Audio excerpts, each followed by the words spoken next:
Dis à ton voisin, Dieu ne t'a pas oublié. Alléluia. Nous allons prier pour cela. Je ne sais pas ce que tu traverses. Quelquefois, on se dit, mais il est où ce Dieu-là?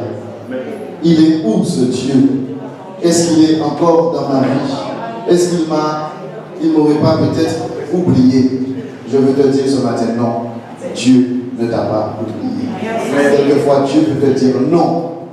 Il peut te dire oui, mais il peut te dire attends, mon enfant. Il ne t'a pas oublié, il fait chaque chose en son temps. Donc nous allons prier que Dieu dispose ton cœur à croire et à comprendre qu'il ne t'a pas oublié et qu'il dispose ton cœur à recevoir cette parole qu'il a pour toi ce matin. Prions ensemble. Seigneur, tu nous as amenés dans ta présence ce matin. Nous croyons que tu ne nous amènes jamais dans ta maison en vain. Tu as toujours une parole, un mot pour nous réconforter, pour nous assurer, pour nous donner cette ferme assurance que tu es là, Seigneur. Que tu disposes le cœur de tout un chacun à recevoir ta parole ce matin.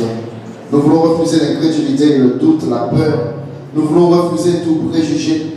Nous voulons ramener toute pensée captive à l'obéissance de Jésus-Christ ce matin. Que tu nous gardes dans ta parole. Que tu nous protèges de toute forme de distraction en ce moment de partage de ta parole. Que tu disposes nos cœurs à recevoir cette parole, à la prendre comme venant de toi, Seigneur. Pas d'un homme, mais de toi. Et à la mettre en pratique dans nos vies pour vivre ta gloire. Nous te bénissons au nom de Jésus-Christ. Amen. Dieu ne t'a pas oublié. Les hommes vont t'oublier. Les hommes vont te promettre certaines choses et ils vont oublier de te donner cela. Ils vont oublier d'honorer leurs paroles. Mais Dieu, il est derrière, il t'a dit de le mettre à l'épreuve. Tu peux mettre Dieu à l'épreuve avec sa parole.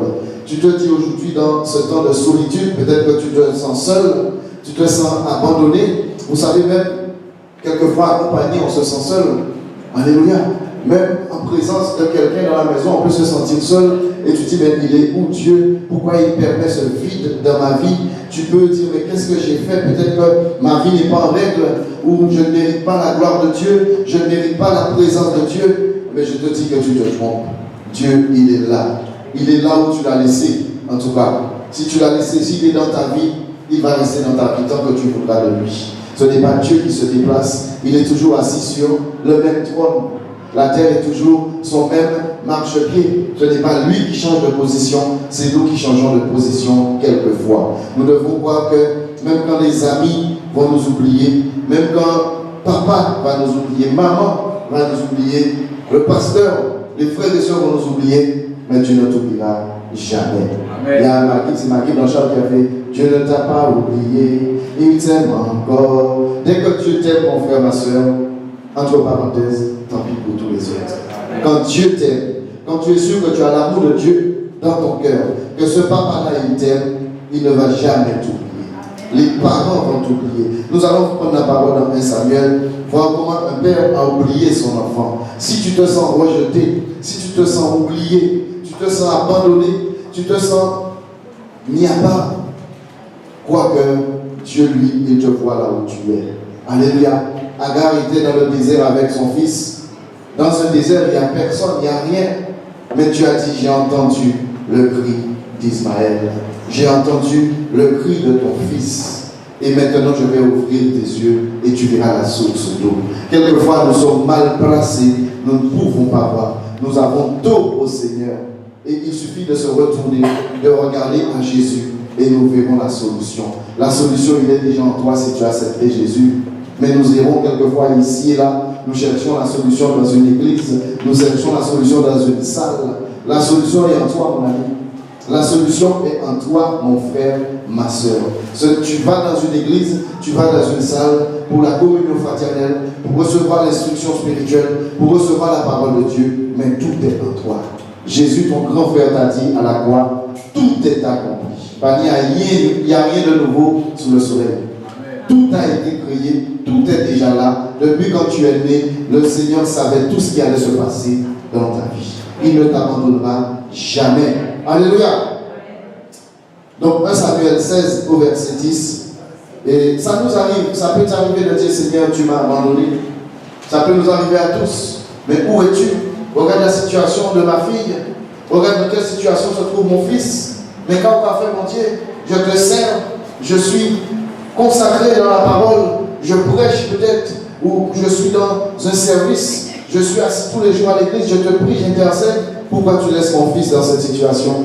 Pourquoi tu laisses ma fille? Tu m'as oublié ou quoi? Tu oublies que je t'avais accepté et que tu m'as dit que moi et ma famille, nous te servirons? Non, Dieu ne t'a pas oublié. Il fait chaque chose en son temps. Sois patient. La patience, c'est quelque chose qui vient de Dieu. Alléluia, c'est une vertu de Dieu.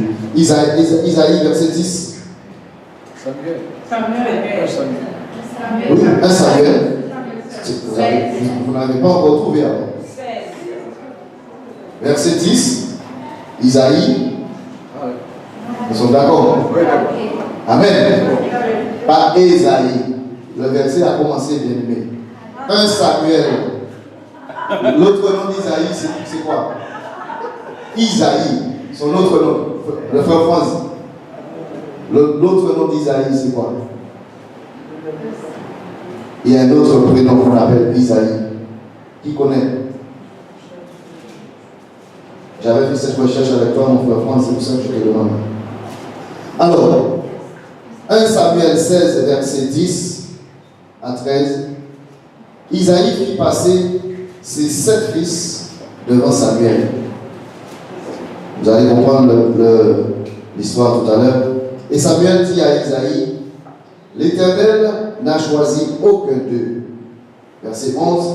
Puis Samuel dit à Isaïe, ce sont là tous tes fils. Et il répondit, il reste encore le plus jeune. Mais, rappelle-toi bien de ce mais il fait paître les brebis. Alors, Samuel dit à Isaïe, envoie-le chercher, car nous ne placerons pas avant qu'il ne soit venu. Autrement dit, nous ne mangerons pas avant qu'il ne soit venu. Isaïe l'envoya chercher. Or, il était blond, avec de beaux yeux et une belle figure. L'Éternel dit à Samuel, lève-toi, oins-le, car c'est lui. Samuel prit la corne d'huile et le oignit au milieu de ses frères. L'Esprit de l'Éternel saisit David à partir de ce jour-là et dans la suite. Samuel se leva et s'en alla à Rama. Amen. Est-ce que tu peux acclamer le Seigneur pour toi? Je ne sais pas si tu as compris ce passage. Le prophète est venu, il avait quelqu'un à oindre. Le père de David a présenté combien de fils? 7 fils. Il a oublié celui que Dieu avait choisi. Je veux te dire ce matin, Dieu ne t'a pas oublié. Est-ce qu'il fallait que Dieu rappelle à cet homme qu'il avait un autre fils? Et il dit quoi? Il reste encore le plus jeune, mais il n'est pas important. Mais c'est bête qui a veillé. C'est un berger. Mais ce n'est pas seulement un berger, ce n'était pas un berger pour les hommes, c'était un berger pour les âmes. C'était un pêcheur d'âmes. Tu es là et tu vois tout le monde qui passe devant toi. Dans tout ce que tu fais, tu es rejeté. Dieu te dit que lui ne t'a pas oublié. Tu passes pour un moins que rien. On te donne des tâches insignifiantes et tout le monde est vu des hommes. Dieu ne regarde pas à ceux qui frappent à l'œil, mon frère. Il a déjà rejeté tous ceux qui ont de la hauteur. Tous ceux qui prétendent être supérieurs aux hommes sont disqualifiés d'office. Les 7 sont passés. C'était des vaillants. Ils étaient bien taillés. Ils étaient bien robustes. Mais il y avait un tout petit qui était en train de paître le troupeau. Il était blond. Il avait de beaux yeux. Il avait une belle figure. Et c'est lui que Dieu a choisi. Si tu te sens rejeté ce matin, dans quel que soit le domaine de ta vie, sache que Dieu ne t'a pas oublié. Amen. Même quand tu vois le patron, tu vois le pasteur, tu vois le responsable qui donne des éloges à tout le monde sauf à toi. Quand Dieu passera sur ton chemin, lui, il ne va pas t'oublier. On va relire ce. Il fit passer le verset 10. C'est 7. Il n'a pas dit 7 de ses fils. Hein. C'est 7 fils. Donc pour lui, il n'avait plus d'enfants à part ces 7 là. Il fit passer ses 7 fils devant Samuel. Et Samuel dit, l'Éternel n'a choisi aucun d'eux. Ce n'est pas ceux qui se portent en avant que Dieu va choisir. Ce ne sont pas ceux qui vont faire plus de cinéma que Dieu va choisir. Alléluia. C'est ceux qui auront le cœur de Dieu. Ceux qui auront un cœur selon le cœur de Dieu. C'est pour cela que je t'ai invité tout à l'heure à régler tout ce qu'il faut régler avec le Seigneur. Laisse tous ceux qui font du bruit faire du bruit. Toi, règle tout ce qui a réglé avec Dieu et sois patient, tout simplement. Quel que soit ce que tu as fait dans ta vie, dès que tu règles, tu payes ta dette avec Dieu, Dieu dira à ceux qui veulent te persécuter, ne parle ni en bien, ni en mal de mon enfant. Alléluia. Dès que tu auras réglé tout ce que tu as réglé avec Dieu, il empêchera aux autres de te nuire. Mais tu dois être dans la vérité et dans la justice de Dieu. Son père avait présenté selon lui tous ses fils. Mais Dieu lui a rappelé, il y a un tout petit qui a le cœur selon mon cœur. Tout ce que tu me présentes là, ils ont le cœur bon pour l'homme. Ils ont la taille, ils ont la compétence, ils ont l'éloquence, ils ont l'instruction, ils ont intellectuellement, ils sont plus hauts que David. Mais moi je regarde au cœur de David. Il va aimer ce que je vais lui donner. Beaucoup veulent être élevés dans l'église de Dieu. Beaucoup cherchent des places dans l'église de Dieu, mais ils n'ont pas la compassion des âmes. Ils n'aiment pas les âmes du Seigneur. Beaucoup demandent à Dieu le don de guérison. Il n'y a pas visité par même un malade. Alléluia. Dieu ne regarde pas à ce que tout le monde veut être vu des hommes, être vu de la foule, passer dans tous les télés, passer dans tous les médias et rechercher la gloire. Ce n'est pas ce que Dieu veut. Dieu veut voir dans notre cœur l'amour pour ses enfants. Dieu n'a pas besoin de mercenaires. Dieu n'a pas besoin de pasteurs. Il n'a pas besoin d'apôtres, de prophètes, toutes ces choses. Il a besoin de bergers. Des personnes comme David, des personnes selon son cœur. Nous regardons à ce David, Dieu savait tout ce qu'il allait faire. Dieu savait tout ce qu'il avait déjà fait. Dieu savait qu'avec la femme d'Uri, il allait avoir toutes ces choses. Il allait tuer. Dieu savait tout cela. Parce que personne n'est parfait. Mais ce qu'il savait par-dessus tout, c'est que David avait un cœur selon son cœur. Ne continue pas à te lamenter. Ne continue pas à dire, Seigneur, pourquoi m'as-tu abandonné? Est-ce que ça t'est arrivé de dire cela? Alléluia. Jésus l'a dit, donc ne t'en veux pas. Ce n'est pas un péché. Jésus a dit, Seigneur, pourquoi? Père, pourquoi m'as-tu abandonné? À quel moment il a dit cela? C'est quand il a endossé tous nos péchés, toutes nos douleurs, toutes nos souffrances. Dieu, il aime le pécheur, mais il a en horreur le péché. C'est pour cela que nous avons fait ce jeûne de repentance et nous avons demandé à Dieu de nous montrer tout ce qu'il faut abandonner pour lui plaire. Lorsque nous allons plaire à Dieu, quel que soit celui qui va essayer de nous écraser, il va s'écraser lui-même. Quel que soit celui qui va essayer de nous éjecter, il va s'éjecter lui-même.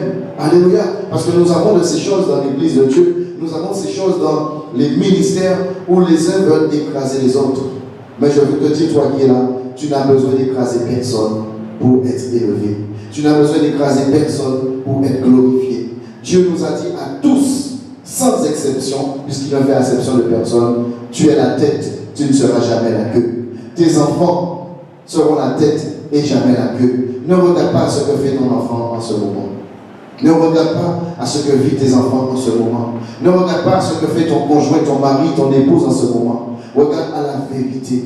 Ne regarde pas à la réalité. Dieu peut transformer les choses si tu mets ta foi en action.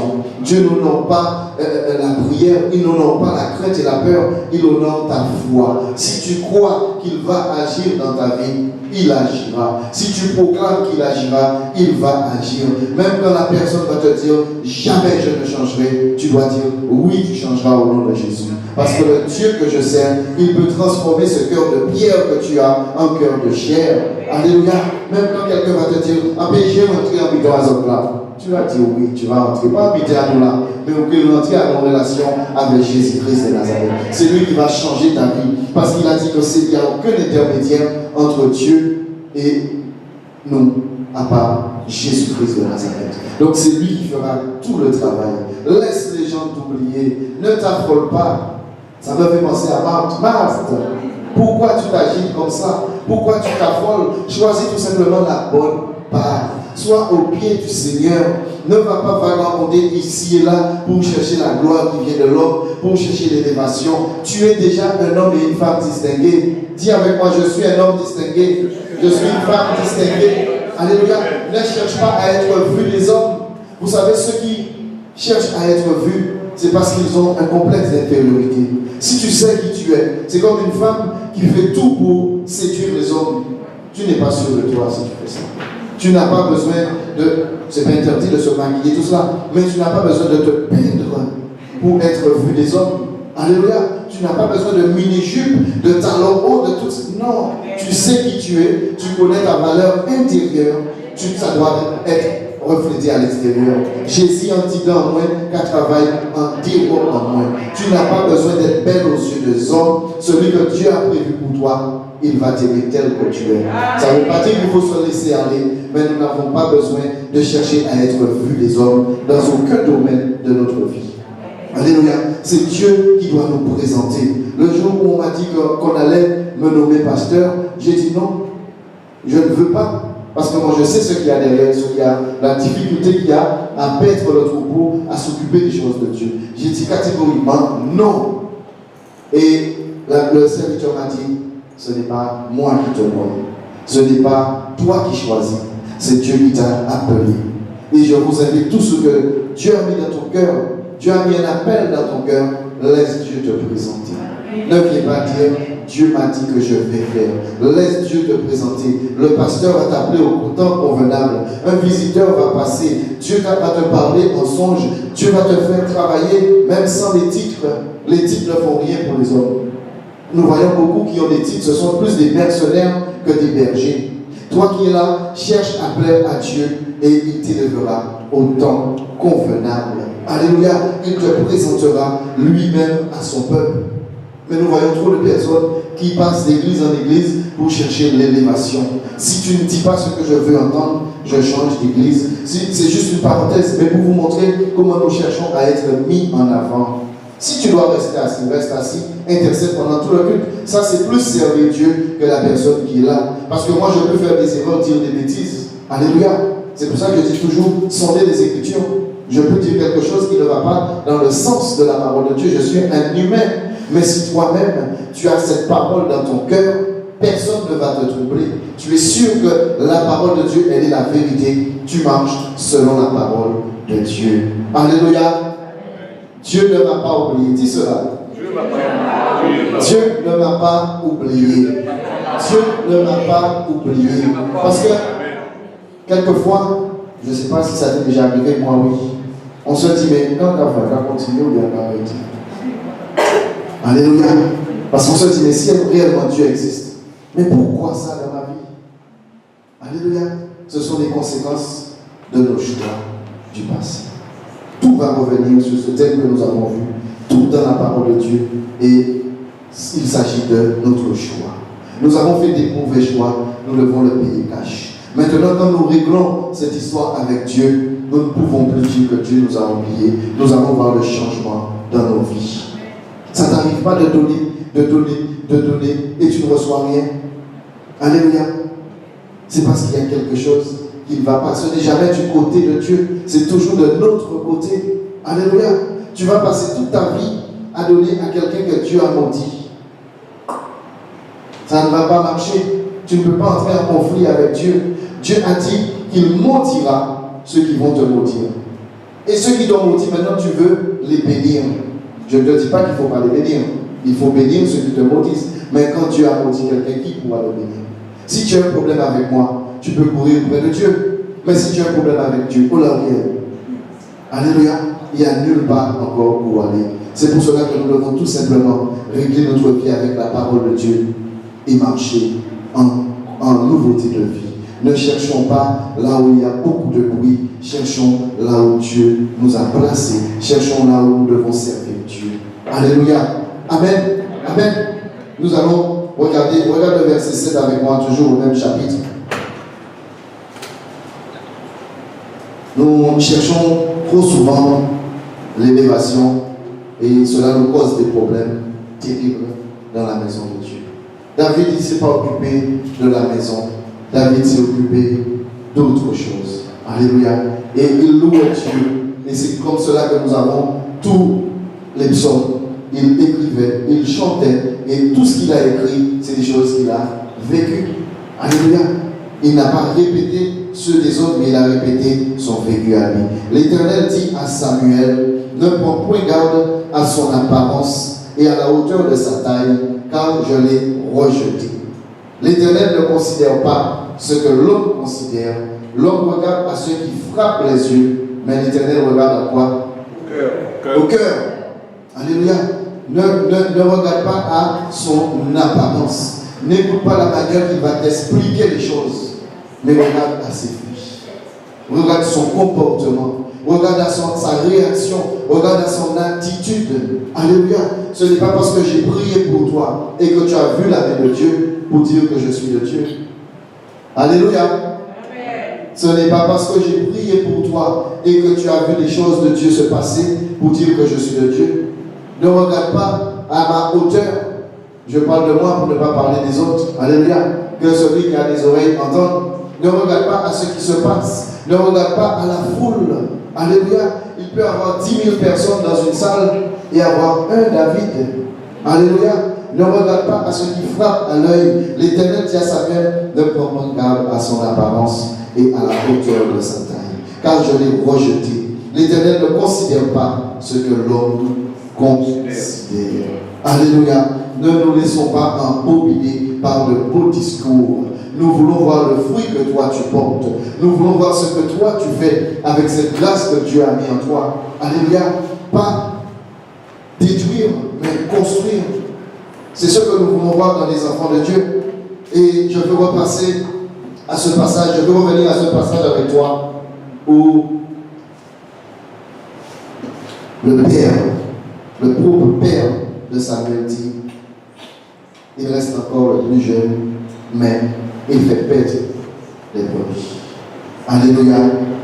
Qui est-ce qui a oublié cet enfant? Son propre père. Son propre père. Quelquefois, tu vas dire que mes parents, ils aiment tout le monde, sauf moi. Il y aura tout un petit morceau de main, sauf moi. Alléluia. Ils distribué pour tout le monde, sauf moi. Parce que je suis une femme, peut-être. Ils pensent que je vais me marier, que j'aurai de mon mari. Ils ont donné tous un héritage, sauf moi. Mais ce n'est pas grave. Vaut mieux que l'homme t'oublie et que Dieu se rappelle de toi. Alléluia. Et Dieu a rappelé ce père à l'ordre. Il lui a dit, mais il n'est pas là celui que je cherche. Tu dois être un homme distingué dans ta famille. Tu dois être celui qui va emmener tout le monde à la conversion. Dieu a dit, il cherche une personne qui va se mettre debout. C'est toi cette personne. Ce n'est pas ton voisin. Ce n'est pas ta voisine, c'est toi que tu cherches. Ne dis pas, elle est plus compétente que moi. Il est plus compétent. Dans la maison, moi je suis très faible spirituellement et c'est l'autre qui... Non, c'est l'Esprit de Dieu qui rend fort. C'est l'Esprit de Dieu qui rend capable. Ouvre ta bouche et Dieu la remplira. Va servir le Seigneur. Tu n'as pas besoin de... Vous savez, il y a des personnes, quand ils prient, alléluia, j'aime toujours donner cet exemple. Moi, j'ai un dictionnaire pour comprendre ce qu'il a dit. Tu n'as pas besoin de tout cela.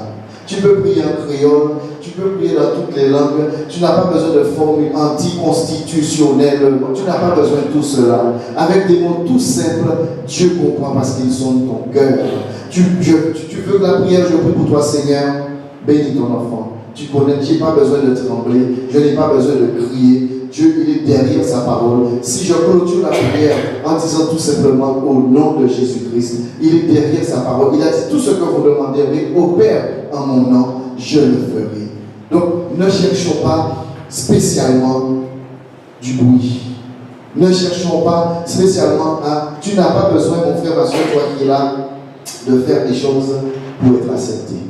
Nous avons des personnes qui ont subi le rejet et qui monnaient l'amitié. Je ne sais pas si vous connaissez ça. Il monnaie, ça veut dire que tout ce que tu as besoin, il va faire pour toi, juste pour gagner ton amitié. Alléluia. Et d'autres, et surtout dans les églises de Dieu, ça arrive. Je vais devenir ami avec toi pour me raconter la vie de tout le monde. Je vais même te raconter la vie de beaucoup pour quand je vais te dire, mais est-elle pour me raconter? Non. Ne cherche pas à avoir des amis à tout prix. Ne cherche pas à avoir des fréquentations à tout prix. Dieu, il est ton papa, il t'élèvera au temps convenable. Beaucoup cherchent à être proche du pasteur. Beaucoup cherchent à conduire les autorités. C'est pas cela. Quand tu conduis un homme de Dieu, c'est comme on dit toujours au service militaire, des lèche-potes. Dieu n'aime pas cela. Sois sincère avec Dieu. Si tu dois être près des serviteurs, tu seras près des serviteurs. Si tu dois être un serviteur de Dieu, tu seras un serviteur. D'ailleurs, nous sommes tous des serviteurs et servants. Mais je parle de ceux qui prêchent la parole. Ce n'est pas une gloire à prêcher la parole. Alléluia. Ce n'est pas une gloire à chanter à la chorale, à jouer à la chorale. Alléluia. Ce qui est une gloire, c'est demeurer dans la sainteté. Nous ne pouvons pas, comment je peux dire, toucher le cœur de Dieu autrement en demeurant dans sa parole. Alléluia. Vous avez foi. Amen. Mais mets-toi debout, chante, danse, ça va aller. Alléluia.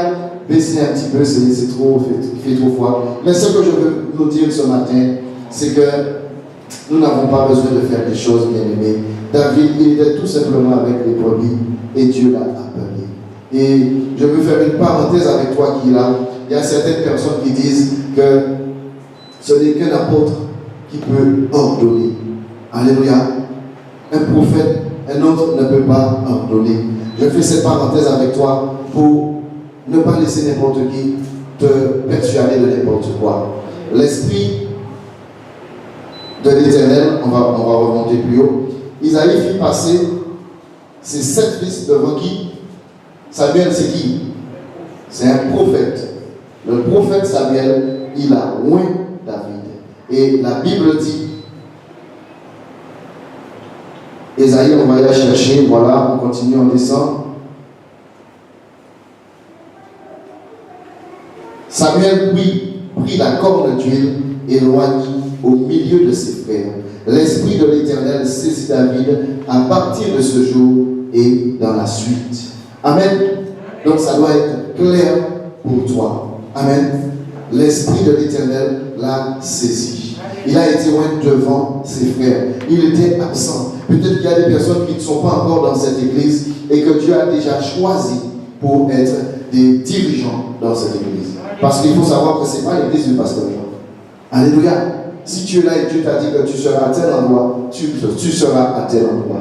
Ne viens pas me voir. Dieu va lui-même envoyer te chercher. Dieu va lui-même te présenter, que je le veuille ou non. Donc ne viens pas me dire, telle sœur était dans le péché, tel frère était dans le péché, il t'a embêté moun, il t'a fait ceci pour que je ne puisse pas utiliser la personne là où Dieu veut. Ce n'est pas moi qui décide. Ce papa a oublié David, mais il a dit non, il n'est pas là. Donc ceux qui ne sont pas encore là, vous pouvez les voir arriver et prendre place dans les choses de Dieu. Dieu, il est souverain, il fait comme il veut. Ceux qui ont voulu prendre des places, qui ont voulu se présenter et s'élever, vous pouvez les voir disparaître petit à petit. C'est Dieu qui élève, c'est Dieu qui abaisse. Donc ne cherchons pas l'élévation, laissons Dieu nous élever lui-même.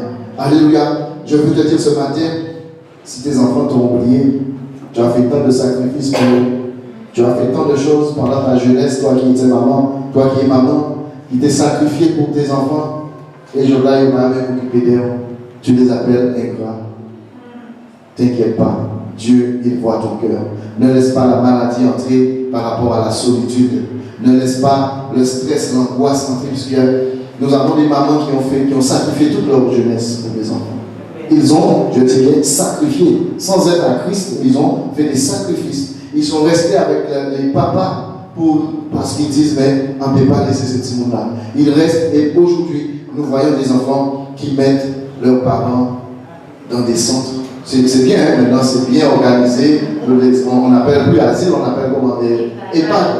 D'accord? Donc tout cela c'est bien organisé. Mais quand nous pouvons prendre soin de nos parents, pourquoi pas? Ils se sont donnés pour nous. Ils se sont privés de tout loisir, de leur jeunesse. Ils ont tout perdu pour nous. Et maintenant nous voyons des enfants qui veulent plus s'occuper des parents. Ou vivre via, laissant vivre via. C'est ce que nous entendons. Mais si tu es dans ce cas, dis-toi bien que Dieu, il ne va pas t'abandonner. Dieu, il ne t'a pas oublié. Il est avec toi. Ton patron t'a licencié. Après tout ce que tu as fait, tu as presque mis toi-même en place l'entreprise. D'autres sont arrivés, il t'a mis de côté pour les autres. Dieu ne t'a pas oublié. Il t'a juste déplacé pour te donner quelque chose de meilleur. Alléluia. Tu as tout donné pour un homme, pour une femme. Aujourd'hui, cette personne t'a demandé le divorce et est partie avec quelqu'un d'autre. Dieu ne t'a pas oublié. Ne t'affole pas. Quoique tout ce Dieu-là, il est ton papa. Il est comme ce père qui a appelé David. Il est comme ce Dieu-là, c'est le même Dieu. Il a dit, va chercher celui que tu ne te souviens pas de lui. Reste dans la paix. Reste, ta famille, tes parents t'ont abandonné parce que tu as accepté Jésus. Ça t'est déjà arrivé? Alléluia. Des parents t'ont abandonné. Ils t'appellent fou. Ils t'appellent folle parce que tu as accepté Jésus. Ils t'ont oublié de la famille. Ils t'ont éjecté de la famille. Dieu, lui, il ne t'a pas oublié. Alléluia. À mon mariage, j'ai eu à peine 20 personnes de ma famille. Et il y avait plus de 300 personnes. Alléluia. Donc, ceux qui m'ont oublié, ce n'est pas grave. Moi, je pense à eux maintenant dans la prière. Et ils viendront petits. Et d'ailleurs, il y en a beaucoup qui viennent à Christ déjà, là où ils sont. Ils se donnent à Christ. Il faut continuer à prier pour ceux qui t'ont oublié, pour ceux qui ne te comprennent pas, pour ceux qui te traitent de fou. Un collègue a dit, fais attention à Jean. Il commençait à être fou. J'écoutais un morceau de Xavier Foster. Et il a entendu dans la voiture, puisque je conduisais les ouvriers avec la voiture de l'entreprise. Mais à un moment, je les conduisais avec ma voiture. Quand je conduisais avec la voiture de l'entreprise, je mettais RCI. On écoutait les informations, le journal, tout cela, les avis d'obsèques, tout ce qui passait vers 7 heures. Mais quand je les conduisais avec ma voiture, tu dois écouter ma musique. C'est-à-dire la musique de Dieu. Donc je balançais. Et quand le premier jour qu'ils sont arrivés dans ma voiture, il s'appelle Xavier. Il a dit, quand nous sommes arrivés sur le chantier, il est descendu. Il n'a pas dit ça dans la voiture parce que je peux le débarquer. Quand nous sommes arrivés sur le chantier, il est descendu, il a dit, il dit, fais les oreilles, j'ai commencé à venir fou. Il a écouté en musique à part qu'on a écouté. 2 mois après, je les ai ramenés. Il m'a dit, mais finalement, la musique, on l'a bien. J'avais mis du compas. J'avais changé, j'avais mis du compas. Vous ne pouvez pas péter dans nous. Et petit à petit, ils se sont habitués à écouter. Alléluia. Donc même quand des personnes vont te rejeter, ne sois pas dans l'amertume. Ne sois pas dans la rancune. Demande à Dieu de te donner l'amour pour continuer à prier pour ces personnes. C'est un voile. Si je me mets devant le poteau, je ne vois pas le frère France, je ne vois pas la sœur Diana, je ne vois pas le frère Jules. Mais si on enlève le poteau, je vais voir tout ce beau monde. Quand ces personnes ont un voile devant leurs yeux, bien-aimés, ils ne te voient pas, ils ne voient pas Jésus en toi. Ils vont penser que tu es fou. Même les fous, ils nous appellent fous. Des personnes qui ne sont pas bien têtes, ils te disent, mais tu as un problème. Et c'est toi qui le soignes. C'est toi qui prends soin de cette personne. Donc, il y a quelque chose qui n'est pas clair dans ceux qui n'ont pas accepté Christ. Donc, tu ne dois pas les en vouloir. Ton voisin de palier, ta cousine, ta mère, tous ceux qui n'ont pas accepté Christ, ils ont un voile qui les empêche d'accéder à l'évangile, à la vérité en tout cas. Donc, il faut les comprendre. Ils vont te rejeter, ils vont t'abandonner, ils vont faire toutes ces choses. Mais toi, reste en paix. Reste dans la présence du Seigneur. Dieu ne t'oubliera jamais. Là, on peut dire qu'il ne faut jamais dire jamais.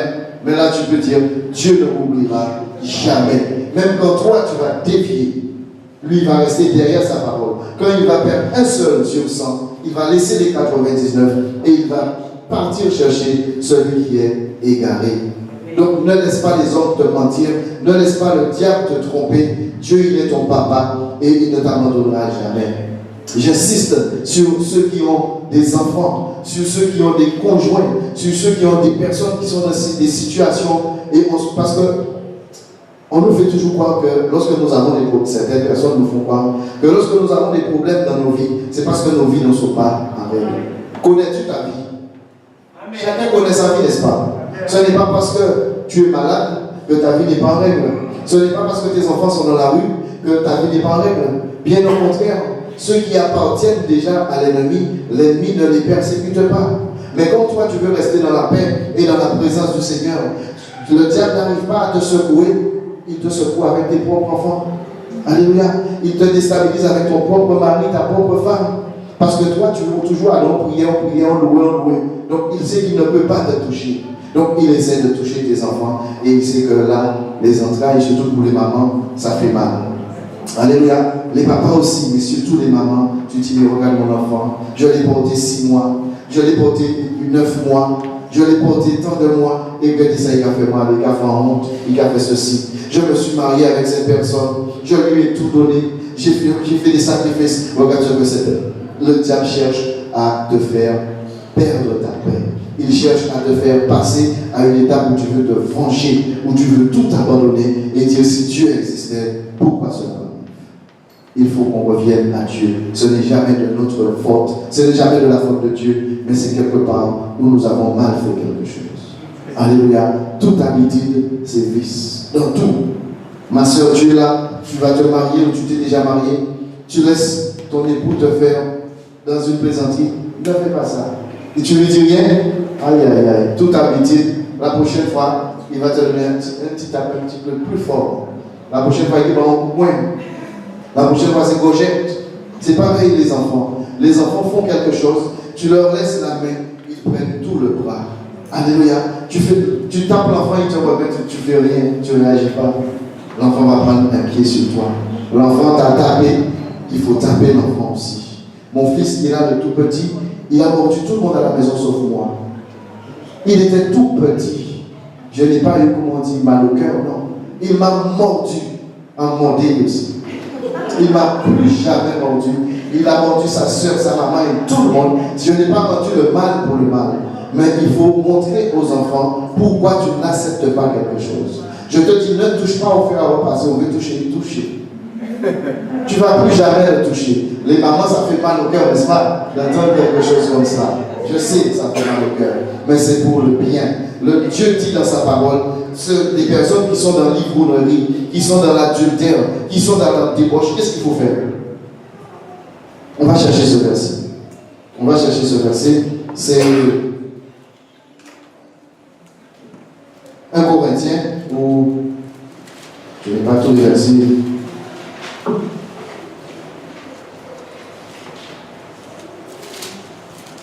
Quelquefois, on se dit, mais il est méchant ou elle n'a pas de cœur. Est-ce qu'il est réellement chrétien? Mais Dieu dit dans sa parole, dans 1 Corinthiens 5, au verset 2, on va commencer au verset 2. Et vous êtes enflés d'orgueil. On va commencer dès le premier verset, d'accord? 1 Corinthiens 5. On entend dire généralement qu'il y a parmi vous de la débauche. Et une débauche telle qu'elle ne se rencontre même pas chez les païens. On parle des enfants de Dieu, hein? On parle de nous, pas des non-convertis. Je reprends avec vous. On entend dire généralement qu'il y a parmi vous de la débauche. Et une débauche telle qu'elle ne se rencontre même pas chez les païens. C'est au point que l'un de vous a la femme de son père. Et vous êtes enflés d'orgueil. Et vous n'avez pas été plutôt, vous avez tous trouvé, dans l'affliction, afin que celui qui a commis cet acte soit ôté du milieu de nous. Pour moi, absent de corps, mais présent d'esprit, j'ai déjà jugé comme si j'étais présent. Celui qui a commis un tel acte, au nom du Seigneur Jésus, vous et mon esprit étant assemblés avec la puissance de notre Seigneur Jésus, qu'un tel homme soit livré à qui? À Satan, pour la destruction de sa chair, afin que l'esprit soit sauvé au jour du Seigneur Jésus. Ce n'est pas être méchant de laisser quelqu'un dans une situation pour qu'il se donne, pour que son âme soit sauvée. Et je répète souvent cela. J'avais dit cela à ma mère pour mon frère. Elle était très fâchée. Elle a pleuré. Mais après, elle m'a dit finalement, on y raison. À chaque fois qu'il dit, ah, tu es déjà là. À chaque fois qu'il crie, tu es déjà là. Mais comment il va accepter Jésus si toi-même tu prends la place de Jésus? Depuis mêlé ou pas démêlé? Depuis, il dit, mais laissez mon couple. Il a fait un accident, il a fait des tonneaux et des tonneaux. Il a dit, ah, je sais que vous priez pour moi, rien ne sera arrivé. Ça veut dire tranquille. Et son salut, c'est nous, on s'occupe de son salut. Non, le salut, il faut laisser quelqu'un être coincé, buté sur le mur, et pour retourner, passer à côté et prendre le chemin du Seigneur Jésus. Alléluia. Ce chemin qui est si étroit, Il faut laisser les autres quelquefois souffrir. Dès qu'il a besoin d'argent, tu lui donnes de l'argent. Il va partir, il va acheter de l'alcool, la cigarette, il va acheter toutes les choses pour aller en boîte de nuit, pour aller vers les filles et toutes ces choses, parce qu'il sait qu'il y a quelqu'un qui lui fournit tout ce qu'il a besoin. Mais même quand tu dois serrer ton cœur et dire non, pour son bien, je vais bloquer la situation. Je vais bloquer ses finances et il va chercher la face de Dieu. Il y a certains qui ne vont pas chercher. Mais quand on a déjà une famille en Christ et nous voyons que cette personne a été délivrée, sauvée à cause de la parole de Dieu, à cause de Dieu, tu ne peux que prendre cette solution. Il faut livrer. Ne va pas dire Seigneur, je te livre mon enfant. Satan, je livre mon enfant à Satan, etc. Mais il faut faire cette démarche spirituelle de dire ça va me faire mal, mais qu'il reste des jours sans manger. Et que ça va me gagner l'argent pour ne pas y jeter à la limpidité. Alléluia. Il faut qu'on ait le cœur de Dieu. Ne pas être dans la méchanceté, mais être dur, être dans la justice. Le mot tolérance n'existe pas dans la Bible. Alléluia. Dieu, il n'est pas gentil. N'est-ce pas? Nous avons entendu cela hier pour ceux qui étaient avec nous. Il est bon, mais il n'est pas gentil. Il est bon. Donc tu ne dois pas être gentil dans ce que tu fais. Tu dois être tout simplement bon. Alléluia. Nous avons beaucoup de personnes qui, par rapport à leur rejet, qu'est-ce qu'ils font? Ils détruisent les autres. Comme tu es rejeté partout. Depuis ta jeunesse, depuis ton enfance, tu as été rejeté. Tu arrives à Christ et tu te sens rejeté. Parce que tu t'appuies sur les uns et sur les autres. Tu t'appuies sur tes frères et sœurs. Tu t'appuies sur le pasteur. Et quand tu vois qu'on ne prend pas, comment on peut dire, on ne te considère pas comme toi tu voulais, tu dis, mais arrivons au côté normalement, pour te reconnaître moins, pour te dire, toute vie en moi, j'ai rejeté moins. Là encore, je suis rejeté. Je vais leur montrer qui je suis réellement. Et nous voyons des personnes qui commencent à détruire les bien-aimés dans l'église, qui commencent à se détruire les uns les autres, qui commencent à créer des problèmes dans l'église de Dieu parce qu'ils pensent que Dieu les a abandonnés. Et l'esprit de Jézabel entre. Alléluia. Tous ceux qui se croient abandonnés, ils laissent la porte ouverte pour l'esprit de Jézabel, c'est-à-dire l'esprit de destruction. Tu ne pourras pas travailler avec ces personnes. Si tu es responsable dans un service, dans une église, et quelqu'un croit que Dieu l'a abandonné, ça veut dire tout simplement qu'il est devenu un enfant du diable. Et qu'est-ce que le diable fait? Il égorge, il tue, il détruit. Et cela, il commence par la désobéissance, par la rébellion. Ils veulent te mener la vie difficile. Ils cherchent des alliés pour essayer de te déstabiliser. Alléluia. Mais nous devons dire, Seigneur, je sais que tu ne m'as pas abandonné. Quel que soit ce que je traverse, aide-moi à résister. Aide-moi à tenir ferme, malgré la tempête, malgré le vent qui arrive, malgré la persécution qui arrive. Aide-moi à tenir ferme. Dieu ne t'a pas oublié, mon frère, ma soeur. Tu n'as pas l'obligation de dire oui à toute chose pour être accepté. Alléluia. Tu n'as pas l'obligation d'accepter tout ce qu'on te dit pour être accepté. Tu n'es pas d'accord avec moi. Tu m'as dit je ne suis pas d'accord. Tu ne veux pas faire quelque chose. Je ne veux pas le faire. La Bible dit qu'il y avait deux frères. Une parabole, il y avait deux frères. Le père a demandé aux deux de faire quelque chose. Il y a un qui a dit qu'il le fera. Il ne l'a pas fait. Le deuxième a dit je ne le ferai pas. Mais il est entré en lui-même après et il a fait ce qu'on lui avait demandé de faire. Lequel a un bon cœur devant le cœur de Dieu? Pas celui qui a tout ce qu'on te dit de faire, tu dis oui, mais tu sais que tu n'as pas le temps. Tu sais que tu ne pourras pas le faire. Ne dis pas oui pour être vu, pour que l'autorité ou le patron dise que celui-là c'est un bon élément. Parce que tout ça, on dit préfère pas qu'à faire. Alléluia. Dis que je ne sais pas, je ne promets rien. Et quand tu vas entrer en toi-même, tu vas dire bon, finalement, j'accepte cette tâche. Je ferai cette tâche. Là, tu vas toucher le cœur de Dieu. Mais n'essayons pas de prendre toutes les places. N'essayons pas d'être toujours vus des hommes. Essayons d'être vus de Dieu. Et c'est ça, tu verras comment tu vas être béni, comment tu vas changer de position en tant qu'enfant de Dieu. Tu ne pourras jamais plaire à tout le monde. Qui a déjà essayé? Beaucoup ont essayé. Partout où tu passes, tu veux plaire à tout le monde. Tu acceptes ce que tu n'acceptais jamais. Tu fais ce que tu faisais jamais. Je veux te dire ce matin, tu ne pourras jamais plaire à tout le monde. Tu ne pourras jamais plaire à tout le monde. Même tes enfants, tu as fait tellement de choses pour eux. Maintenant, ils te disent, maman m'est née. Papa m'est né. On ne peut pas venir encore se fier mon place. Alléluia. Et tu te rappelles de tout ce que tu as fait. Aujourd'hui, tu as cru que tu plais à ton enfant. Non. Nous serons tous des ingrats. C'est biblique. Tu vas essayer de faire tout, mais quelque part, tu auras une ingratitude. Mais maman vit vieille, après ça, il vient toute la journée à veille. Papa vit vieille, il vient chailler tout côté. Alléluia. Amen. Est-ce que ça arrive à cette époque? Tu ne pourras jamais plaire à tout le monde. Tu vas faire des choses pour moi. Dieu va me dire de faire avec quelqu'un d'autre. Tu vas te fâcher. Tout sans faire. Allez, pasteur, qui met-moi à côté, mon Seigneur. Non. Tu ne pourras jamais. Tu l'avais fait pour plaire à qui? À Dieu ou au pasteur? Si c'est à Dieu, tu as déjà été rémunéré. Tant pis pour le pasteur qui t'a mis à côté, tu as déjà été rémunéré. Dieu a déjà rempli ton compte en banque spirituel. Maintenant que l'homme te met à côté selon lui, c'est pas grave. Alléluia. Quand on fait quelque chose, faisons-le comme pour Dieu. Tu ne pourras jamais plaire à tout le monde. Ne donne pas. Tu veux acheter des sandwichs pour tout le monde au travail pour qu'on t'aime. Tu veux faire les devoirs de tout le monde à l'école pour qu'on t'aime. Au travail, tu veux faire... Non, n'achète pas les gens. Alléluia. Ne te livre pas à l'amour de l'élévation du bien matériel. Ne te livre pas à l'amour de l'argent. Parce que tu as l'argent, tu veux acheter tout le monde. Parce que tu as des biens, tu veux acheter des fréquentations. Non. Bah, mon Dieu, viens et donne-lui ta vie à lui seul. Il va te conduire. Il va t'élever. Est-ce que Dieu t'a dit qu'il va t'élever? Dieu t'a dit qu'il va t'élever. Et pourquoi tu dois te battre pour être élevé? Il t'a dit avant la fondation, dès le sein de ta mère, il t'avait déjà choisi. Ça prendra le temps que ça prendra, mais il le fera au temps convenable. Ne crois pas qu'un homme peut t'étouffer.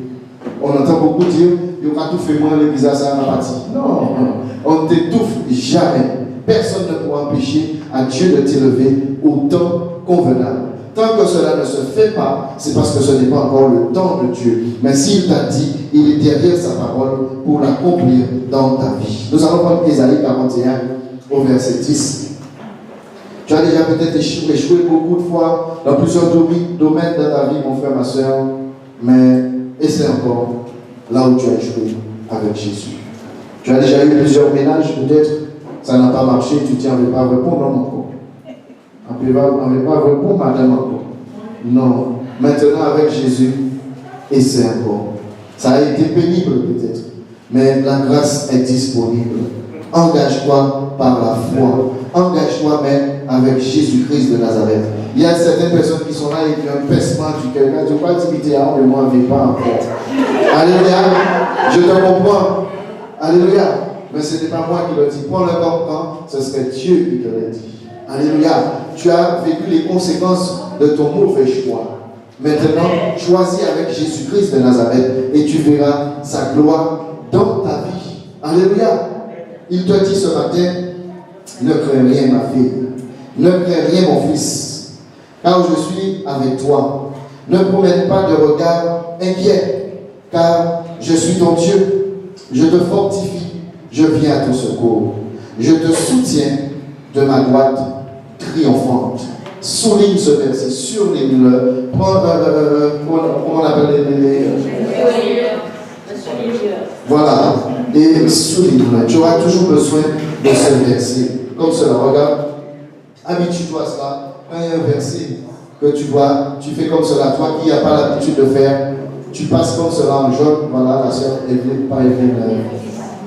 Nelly, elle a un jaune. Si tu veux demander, elle va te prêter. Mais ce verset-là, tu dois prier avec Seigneur, mais je ne comprends rien.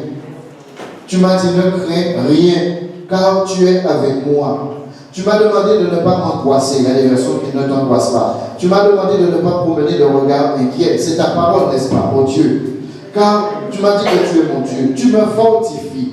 Tu viens à mon secours. Tu m'as dit que tu me soutiens par ta puissante main. Alléluia. Sa droite triomphante. La droite de Dieu, c'est la puissance de Dieu. Donc tu dis, mais Seigneur, je ne comprends pas. Tu n'agis pas. Pourquoi? Révèle-moi là où je dois changer telle ou telle chose dans ma vie. Révèle-moi ce qui ne te glorifie pas, afin que je puisse entrer dans la promesse que tu as sur ma vie. Parce que tu me dis, ne crains rien. Pour te montrer que Dieu, il n'exauce pas la crainte. Il n'exauce pas la peur, mais il exauce la foi. Tu dois croire que tout ce qui est dans ta maison, que tout ce qui est dans ta vie, ce n'est que pour un temps. Seul Dieu est éternel. L'enfant qui est trouble, quelquefois nous disons, mais les enfants, quand ils arrivent à l'adolescence, ils sont incontrôlables. C'est faux. Il y a quelque chose que tu n'as pas fait quand ils étaient tout petits. C'est les conséquences de ton choix. Alléluia. Les conséquences de ton choix. Ton enfant te dit aujourd'hui, n'entre pas dans ma chambre. C'est parce que tu ne voulais pas faire ce qu'il fallait quand il était petit. Moi, j'ai toujours dit ça, avec la chèvre là. Tu me dis, n'entre pas dans ta chambre. Excusez-moi, les tout jeunes qui sont là, mais c'est comme cela. C'est ma chambre. Tu dors dans ma chambre. Quand tu auras ta maison, ce sera ta chambre. D'accord? Mais pour le moment, c'est ma chambre. Si tu me dis, n'entre pas dans ta chambre où Zaka au lit pour ta fermer à clé, à casa papa et maman, non, tu vas vivre les conséquences quand les enfants seront plus âgés. Tu dois vérifier ce qui se passe dans le sac de tes enfants. Pas qu'on les a vraiment des enfants qui sont là, les jeunes, mais c'est pour. Il y a des enfants qui reprochent à leurs parents de ne pas avoir fait ces choses. Et aujourd'hui, nous sommes dans la drogue. Aujourd'hui, nous sommes dans l'alcool. Aujourd'hui, nous sommes dans la rue. Parce que j'entrais à la maison avec des téléphones, avec des télés. Tu m'as demandé où je l'ai pris, maman. Et tu sais bien que je l'ai volé puisque je n'ai pas d'argent. Donc, ce sont les conséquences de ce que nous avons choisi de faire avec nos enfants. Les études n'ont pas de courage. Nos amis à dit non. Les amis à dit l'argent. C'est tu voles et tu vérifies jamais le sac de tes enfants. Tu ne vérifies jamais dans leur chambre. Tu ne vas jamais dans l'armoire. Ce n'est pas, comment je peux dire ça? Ce n'est pas du mal que tu fais. Tu ne dois pas soupçonner ton enfant, mais tu dois prendre soin de tes enfants. Tu dois parler aux enfants et vérifier de temps en temps s'ils sont dans l'obéissance. Parce que quand l'ennemi, il n'a pas pitié de tes enfants, s'il ne peut pas t'avoir en tant que serviteur, servant de Dieu, il va essayer avec tes enfants pour te déstabiliser. Et il y a beaucoup d'enfants de Dieu qui abandonnent la foi quand leurs enfants sont partis dans la débandade, dans la débauche. Et c'est à cause d'eux-mêmes. On ne veut pas traumatiser tout le monde. Il est traumatisé un jour. Alléluia. Vous venez traumatisé et vous menez vous soigner, qu'elle est traumatisée. Parce qu'il y a des enfants qui frappent leurs parents. Il y a des enfants qui. Non, alléluia. Avec l'amour de Dieu, les 5 ministères, tu les auras. Alléluia. Avec l'amour de Dieu. Ce n'est pas, il ne faut pas maltraiter un enfant. La Bible dit, enfants, pardon, n'irritez pas vos enfants. Donc, il ne faut pas irriter les enfants non plus. D'accord? Il faut leur donner tout l'amour qu'il faut pour quand tu vas leur donner une tape, pour qu'ils continuent à t'aimer. Parce qu'il sait que si maman l'a fait, si papa l'a fait, c'est parce qu'il m'aime. Nous avons lu un Corinthien tout à l'heure. Hein? Un Corinthien qui disait quoi? Je vais le reprendre pour toi. C'est comme Dieu fait avec nous, c'est comme cela que nous devons faire avec nos propres enfants. Alléluia. Ce n'est pas méchant, mais c'est la parole de Dieu. Nous avons trop d'enfants maintenant qui sont dans la rue parce que c'est tout le monde par tout le monde. Parce que les jeunes, à 30 ans, nous avons des enfants. Ce n'est pas une critique. Nous avons des jeunes à 30 ans, ils ont des enfants de 16 ans, de 18 ans. Et ils n'ont pas fini de vivre. Donc ils disent à l'enfant, descends 20 jours en bas, ne viens pas avant minuit. Parce que cette personne a besoin de son intimité avec d'autres personnes. Et les enfants qui ont 10 ans, nous les voyons dans la route. 10 ans, 11 ans, ils ont déjà des petits fusils, petits couteaux, ils ont déjà leurs petits joints. Et parce que la maman est occupée avec son amant. C'est la faute des parents quelquefois. Ce n'est pas toujours la faute des parents. Mais c'est la faute des parents quelquefois qui font le mauvais choix. La Bible nous dit, je reprends ce verset rapidement, ce n'est pas le sujet. Si nous nous jugions nous-mêmes, nous ne serions pas jugés. Nous sommes châtiés par le Seigneur afin que nous ne soyons pas condamnés avec le monde. Un père, un Corinthien, c'est le verset de la Sainte-Seine. Un père, une mère qui aime son enfant et qui ne le châtie pas, ce n'est pas de l'amour que tu as pour ton enfant.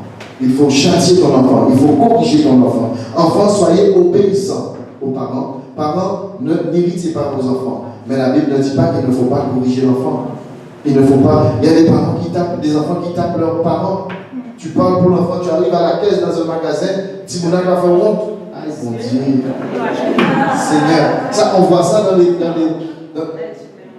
La maman dit dépose ça, l'enfant dit non.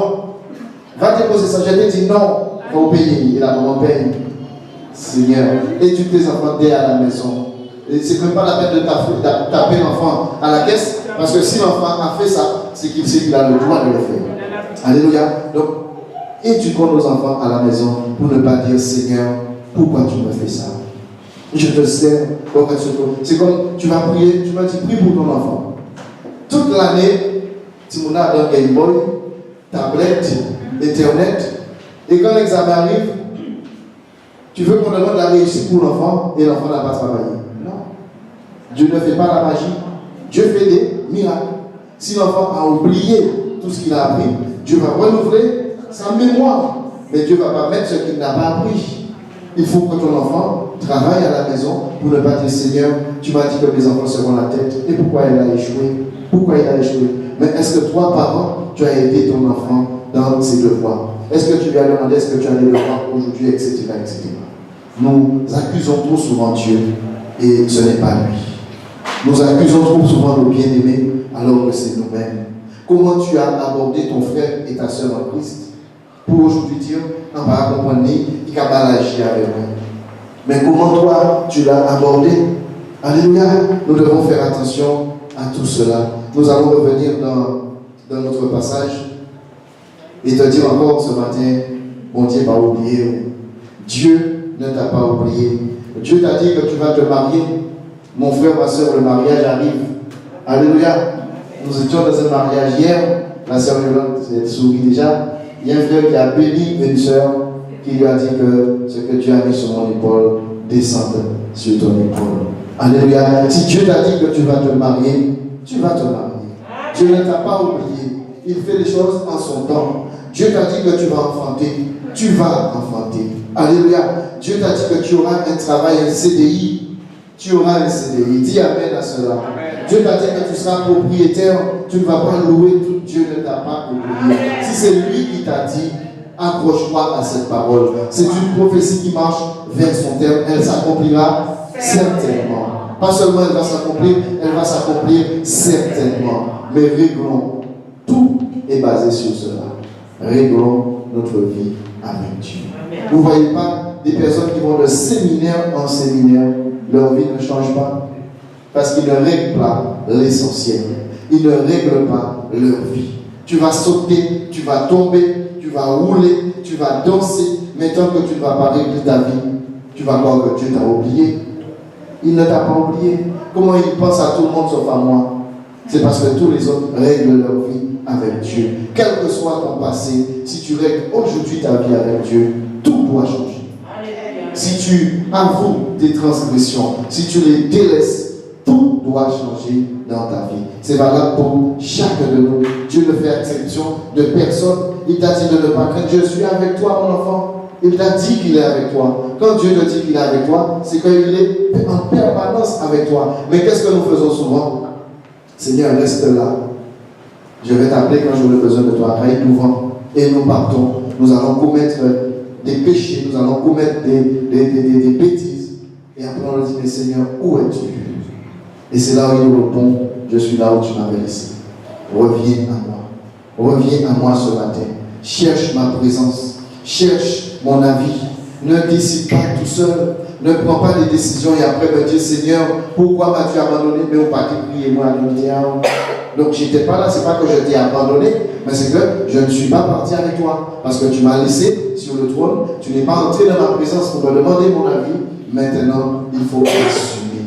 Et c'est ce que nous n'arrivons pas souvent à faire, assumer les conséquences de nos choix. Et ça, nous devons être capables de le faire. Alléluia. Nous allons prendre Genèse. Tu dois persévérer, mon frère, ma soeur. Tu dois mettre Dieu à l'épreuve. Il a dit de mettre à l'épreuve. Est-ce que tu crois que tu peux gagner Dieu? Qui a dit oui? Qui a dit oui? D'accord. Est-ce que tu crois que tu peux gagner Dieu?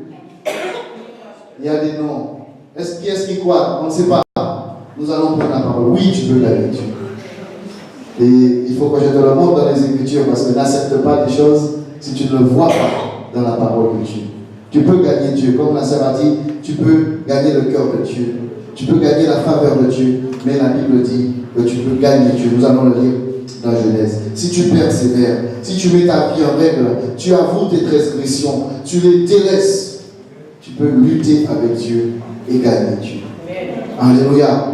Et ne t'étonne pas, je vais te donner, on va le lire ensemble. Genèse 32, verset 24. Tu dois persévérer, mon ami. Tu dois proclamer, nous allons proclamer des choses tout à l'heure dans nos vies. Tu dois te battre pour ce que Dieu t'a promis.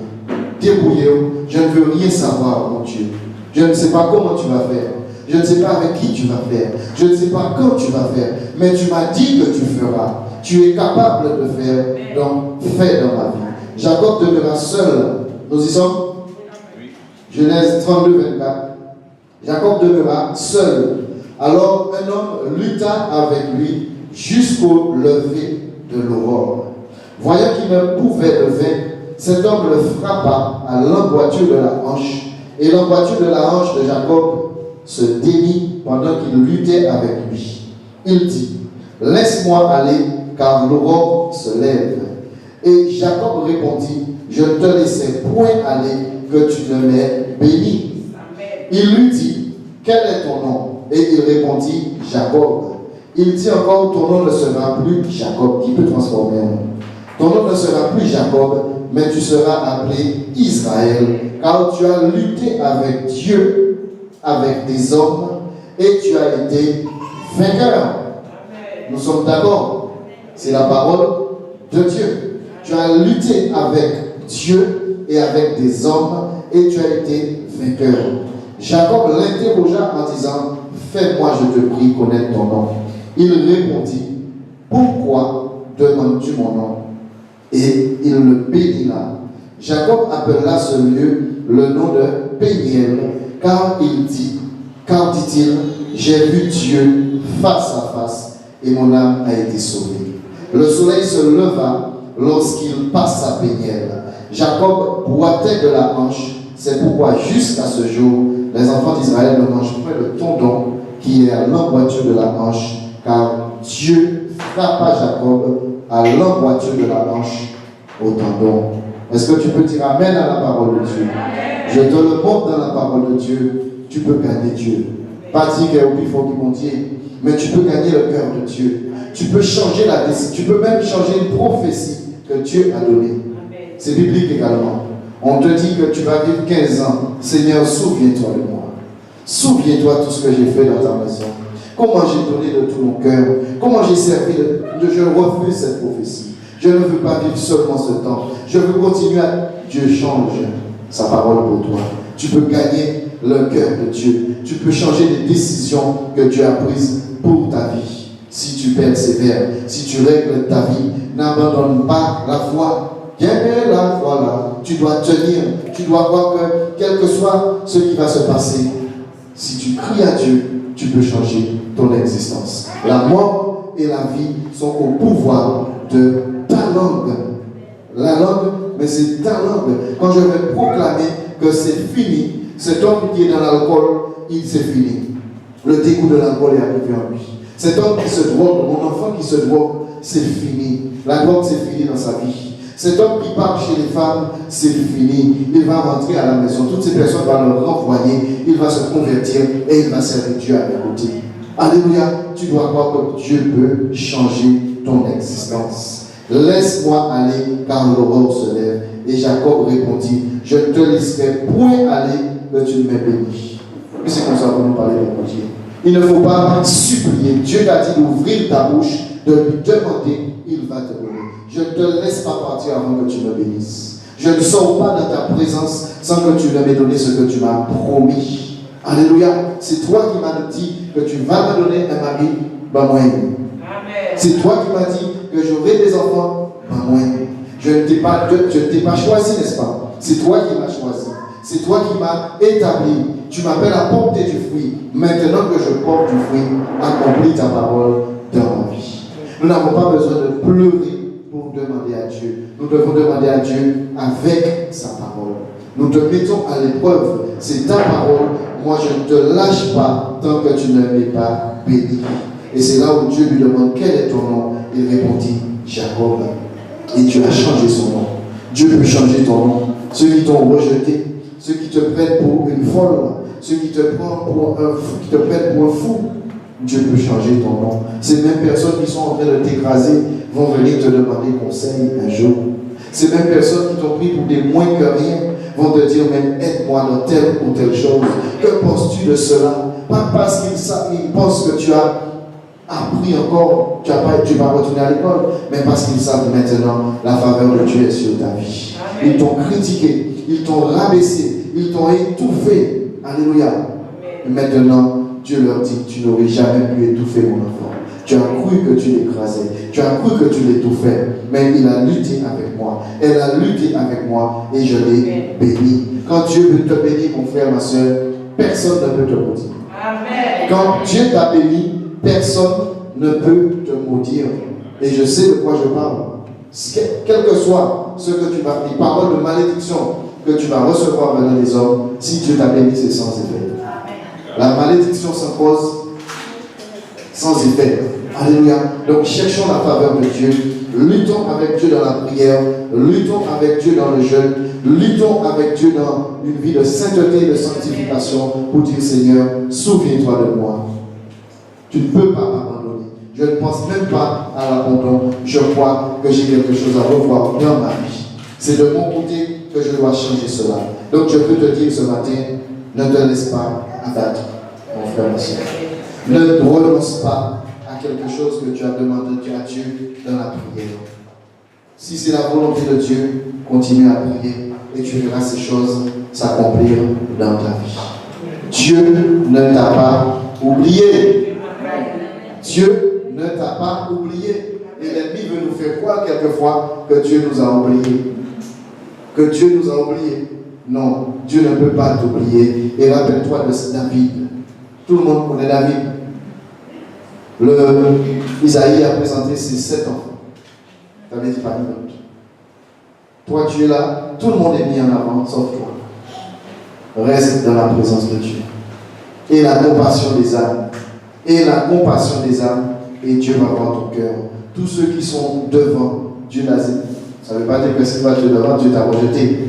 Mais tous ceux qui ont la prétention d'écraser les autres, tous ceux qui pensent qu'ils sont déjà élus, non, Dieu dit qu'il y a beaucoup d'appelés, mais il y a peu d'élus. Sois parmi les peu d'élus.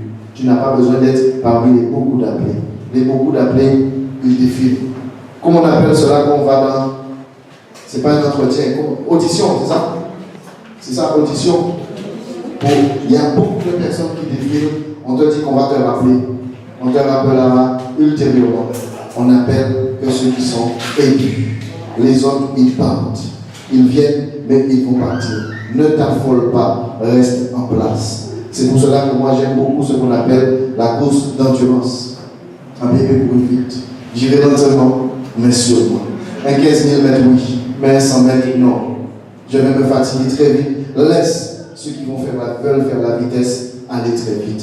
Toi, reste dans la présence de Dieu, dans l'endurance. Tu sais ce que tu fais à la maison. Tu sais comment tu es dans la présence de Dieu. Tu n'as pas besoin de venir me montrer que tu adores Dieu plus que moi-même, plus que les autres. Non. Soit, quand tu veux adorer Dieu, tu veux servir Dieu, ferme-toi dans ta chambre. Ferme-toi dans ton bureau. Parle à ton Dieu. Dis-lui, parle, ton serviteur, ta servante écoute. Quand tu viens ici, c'est pour lui donner un culte qui lui soit agréable. Mais pas pour faire voir à ceux qui sont autour de toi que tu es plus spirituel que Dieu te dit qu'il t'a déjà rejeté. Il ne regarde pas ce qui frappe à l'œil. Tu n'as pas besoin de venir pleurer, verser des larmes pour me faire croire que tu es dans la présence de Dieu. Il sait ce que toi tu fais dans le secret.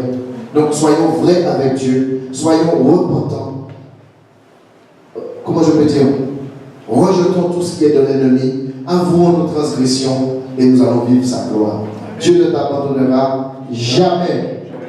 Dieu ne t'abandonnera jamais.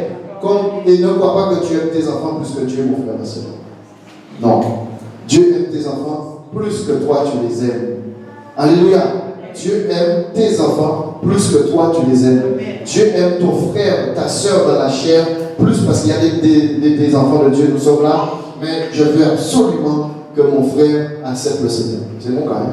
Je veux absolument, parce que nous sommes plusieurs, il y a un seul qui n'a pas encore accepté Jésus.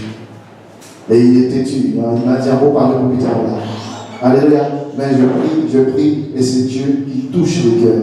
Il m'a dit une fois, le jour que tu seras, là où tu pasteur Kevin, c'était comme si c'était une insulte. Pour lui, il ne pensait jamais que j'aurais pu être pasteur un jour. Donc pour me dire qu'il viendra pour trouver une excuse, il m'a dit le jour où tu seras pasteur, je viendrai. Et quand j'ai été ordonné pasteur, j'ai dit à ma mère, dis-lui maintenant, c'est le temps de venir. Et il m'a appelé, il m'a dit, ah, tu vas habiter moi abandonné, on peut parler pour habiter là. Alléluia. Mais il faut croire que Dieu fait chaque chose en son temps. Continue à prier pour tes enfants. Continue à prier pour tes bien-aimés. Continue à prier même pour ceux qui t'ont fait du mal. Alléluia. Une sœur m'a dit, on va s'arrêter là. Une sœur m'a dit une fois, je n'arrive pas à pardonner. Je lui ai dit, ma sœur, est-ce que tu as demandé à Dieu de t'aider à pardonner? Elle me dit oui. J'ai dit, si nous parlons du même Dieu, c'est impossible que tu aies demandé à Dieu de t'aider à pardonner et que tu n'arrives pas à pardonner. Elle était un petit peu fâchée. Je lui ai dit, qui tu n'arrives pas à pardonner? Elle m'a dit, le père de son fils. Je lui ai dit, ma soeur, est-ce que tu pries pour le père de ton fils? Ah mais non, parce que pour tout le mal qu'il m'a fait, tu penses que je vais prier pour lui? Je lui ai dit, est-ce que tu demandes à Dieu de t'aider à pardonner? Je lui ai dit, non, mais j'ai dit, mais c'est normal. Tu demandes à Dieu, tu veux pardonner quelqu'un, tu ne pries pas pour cette âme qui est perdue. Et tu veux me faire croire que lorsqu'on demande des requêtes de prière, tu demandes la prière pour les âmes perdues. Le père de ton enfant, c'est une âme perdue. Tu veux pardonner à cette personne, mais tu ne veux pas que Dieu libère son cœur, que Dieu même pardonne à cette personne. Si tu ne pardonnes pas à cette personne, si tu ne pries pas pour cette personne, tu ne pourras pas pardonner cette personne. Seigneur, c'est une âme, tu as vu ce que cette personne m'a fait. Aide-moi à pardonner. Pardonne-le. Ne sais pas ce qu'il a fait. C'est une âme qui est perdue devant toi. Et tu verras que tout naturellement, tu vas réussir à pardonner à cette personne. Parce qu'on ne peut pas vouloir faire de toutes les nations des disciples et la mère de ton enfant, le père de ton enfant, tu l'en veux à mort. Non. Cette personne a fait des choses et tu ne seras peut-être pas d'accord avec moi. Dans toute séparation, quelque part, les deux ont toujours une part de responsabilité. Qu'on le veuille ou non, vérifions en nous-mêmes, cherchons en nous-mêmes. C'est très rare pour qu'une seule personne ait toute la part de responsabilité. Quelque part, il y a toujours un endroit où tu n'as pas su te taire, tu n'as pas su parler, il y a toujours quelque chose qui fait que ça n'a pas marché. Sauf si c'est quelqu'un, c'était un extraterrestre et il était passé juste pour t'embêter, et puis voilà, il y a des exceptions. Amen. Dieu ne t'a pas oublié et il ne t'oubliera jamais. Si tu as besoin de prière, avance. Nous allons prier. Que tu es là, peut-être que tu penses que Dieu t'a oublié ou pour autre chose. Là, si tu penses que Dieu t'a oublié et tu n'as pas envie d'avancer, mais quel que soit le motif, viens, je vais prier avec toi ce matin. Nous allons demander à Dieu d'agir dans ta vie. Si personne n'a besoin de prière, nous allons tous nous lever ensemble et nous allons demander à Dieu de nous aider. Alléluia. Viens ma soeur, vous allez prier avec moi. Alléluia. Seigneur mon Dieu, voilà ta vie, ceci devant toi, Seigneur. Tu sais pourquoi